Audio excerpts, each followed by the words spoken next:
Thank you for tuning into my video on implementing directives. Regardless of where you are in the leadership pile, from the very near top down to the bottom as a first line supervisor, one of your primary responsibilities is to receive and carry out directives.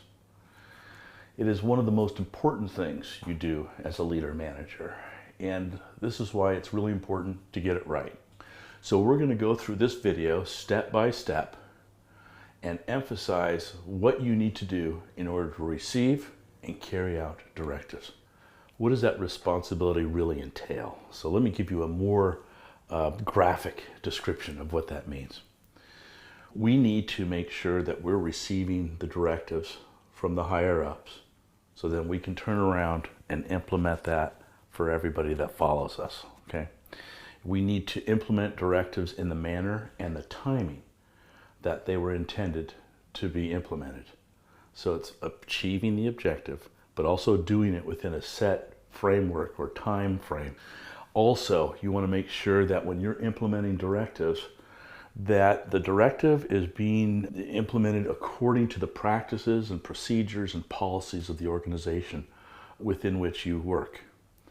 So all of that has to come together and be part of the implementation process if directives are going to be received and implemented the way your organization wants to see them implemented.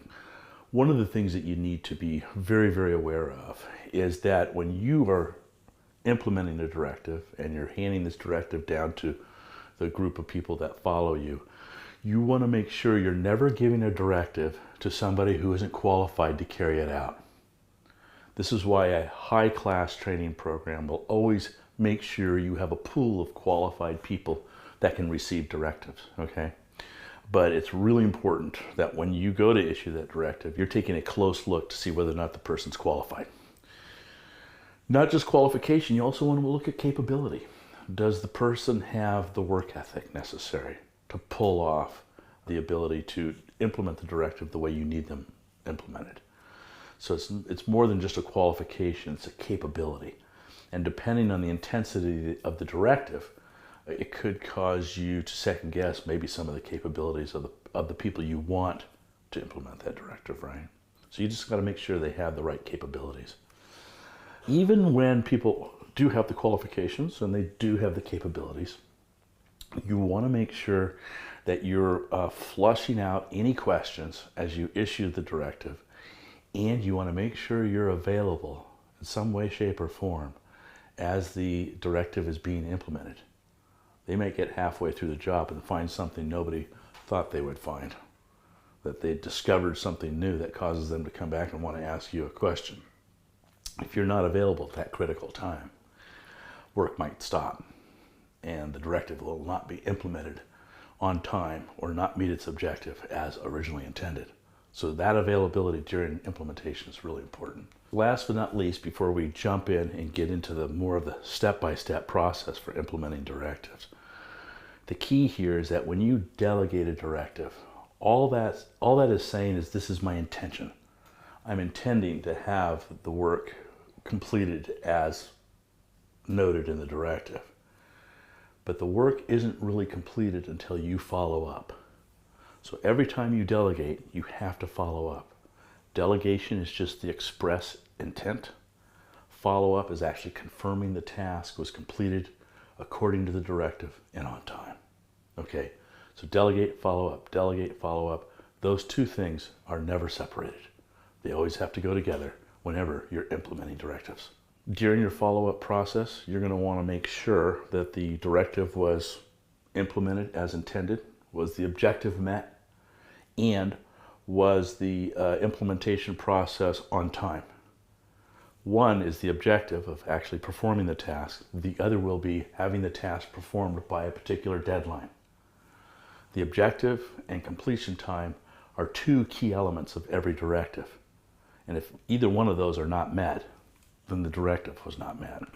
Okay, let's start digging into some of the step-by-step processes. Now, let's first talk about you as a leader manager receiving directives from your higher ups. So here's a few things to note. One is if you ever receive a directive that you don't understand, or you can't complete on time, or based on your observation of what you're reading in the directive, you don't have the available personnel or equipment or enough time, you need to go see your supervisor right away. You need to go see the person that issued that directive and have a conversation with them about the fact that there might be something you don't understand, or that maybe you don't have the resources necessary to complete the directive.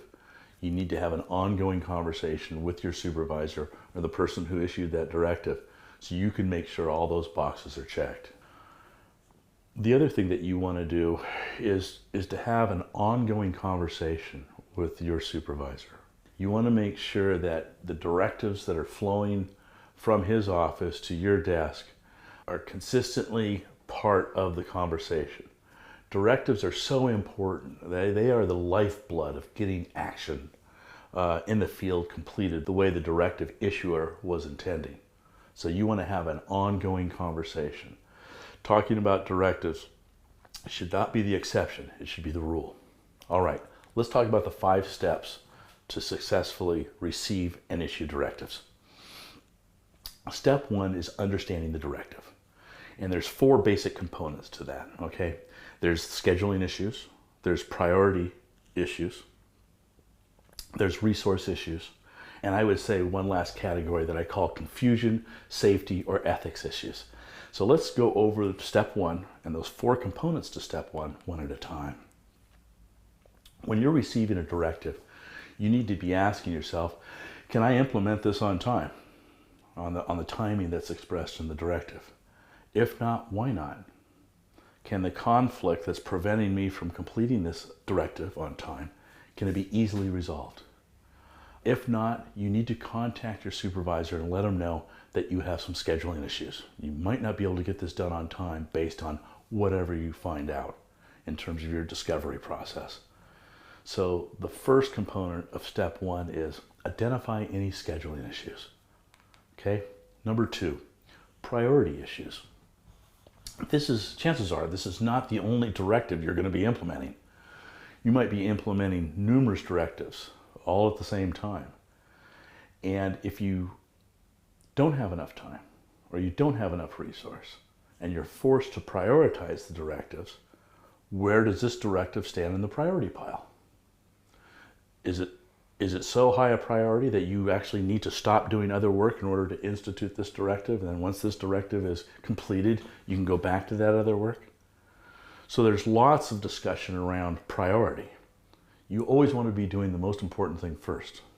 And you've seen over and over again in my videos the issues of priority.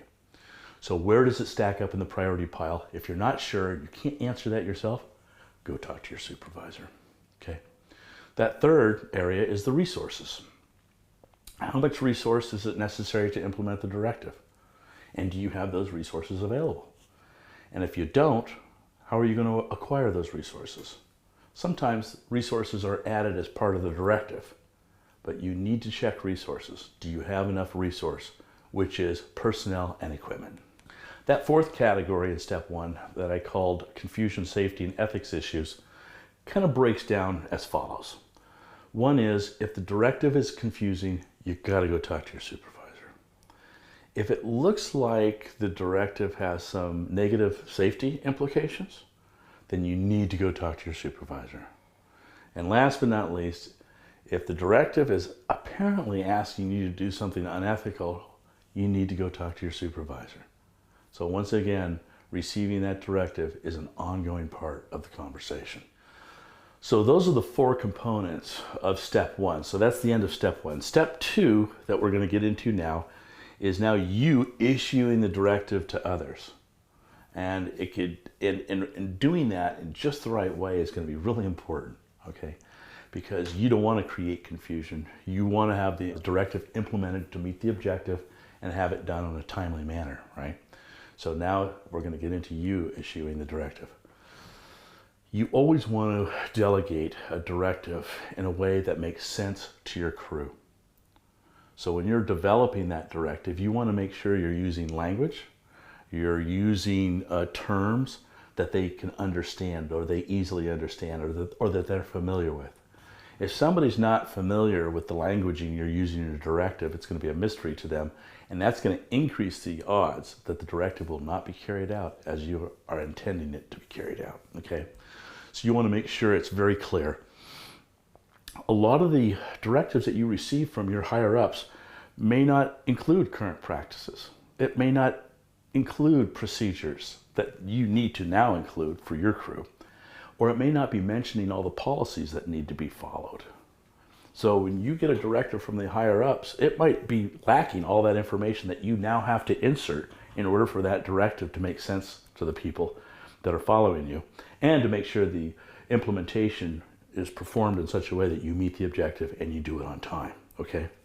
So if those things are missing, you need to add them. For example, if your directive is to clean the side of a building, your directive just might be clean the side of a building. They're going to be assuming that your crew already knows how to use a scissor lift, or that your crew is qualified to use a scissor lift, right? But that's going to be your job to make sure that happens. It may not be in the directive that comes from your supervisor. If the directive is to inspect a tank, they might be assuming that your crew is already qualified in confined space entry. Or if the directive was to paint a room, they will assume your crew already knows what the best standard practices are for painting a room, okay?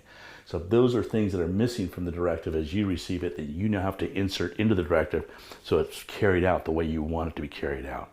Okay, so that's the end of step 2, and we'll jump into step 3 in part 2 of this video. So this is the end of part 1.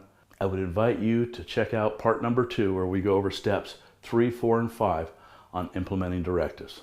Thanks for watching.